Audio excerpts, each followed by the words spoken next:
What's going on, guys? This is a 2018 Equinox. I'm going to use it to show you how to change the cabin air filter. I've got a charcoal activated one here. So it's behind the glove box like most other vehicles, and you get the glove box down by just prying on the little tab left and right. There we go. Once you get the box down, you can pop this piece off and the whole thing will drop. The cabin air filter is behind this flap there. And if this is your first time removing it, you'll have to use a nut driver. This is a 7 out of 32, a standard nut driver. You just zip out the, they're kind of like metal or wood screws. There's one there and one here.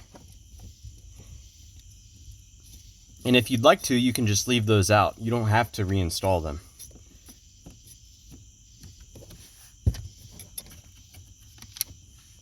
And there's a tab on either end you push in, and this whole thing pivots upward.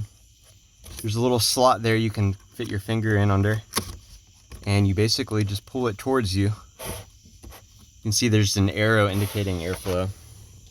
This one's not so bad, but it's not charcoal activated. The one I'm going to install is, and as you can see, this one has the arrows for the airflow as well. You just lever it up in there, and it'll just click shut like that. You can reinstall the screws if you desire, but it's not necessary.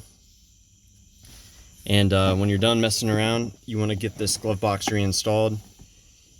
You just slide it, line it up, and push it up, and it will pop right back in like so.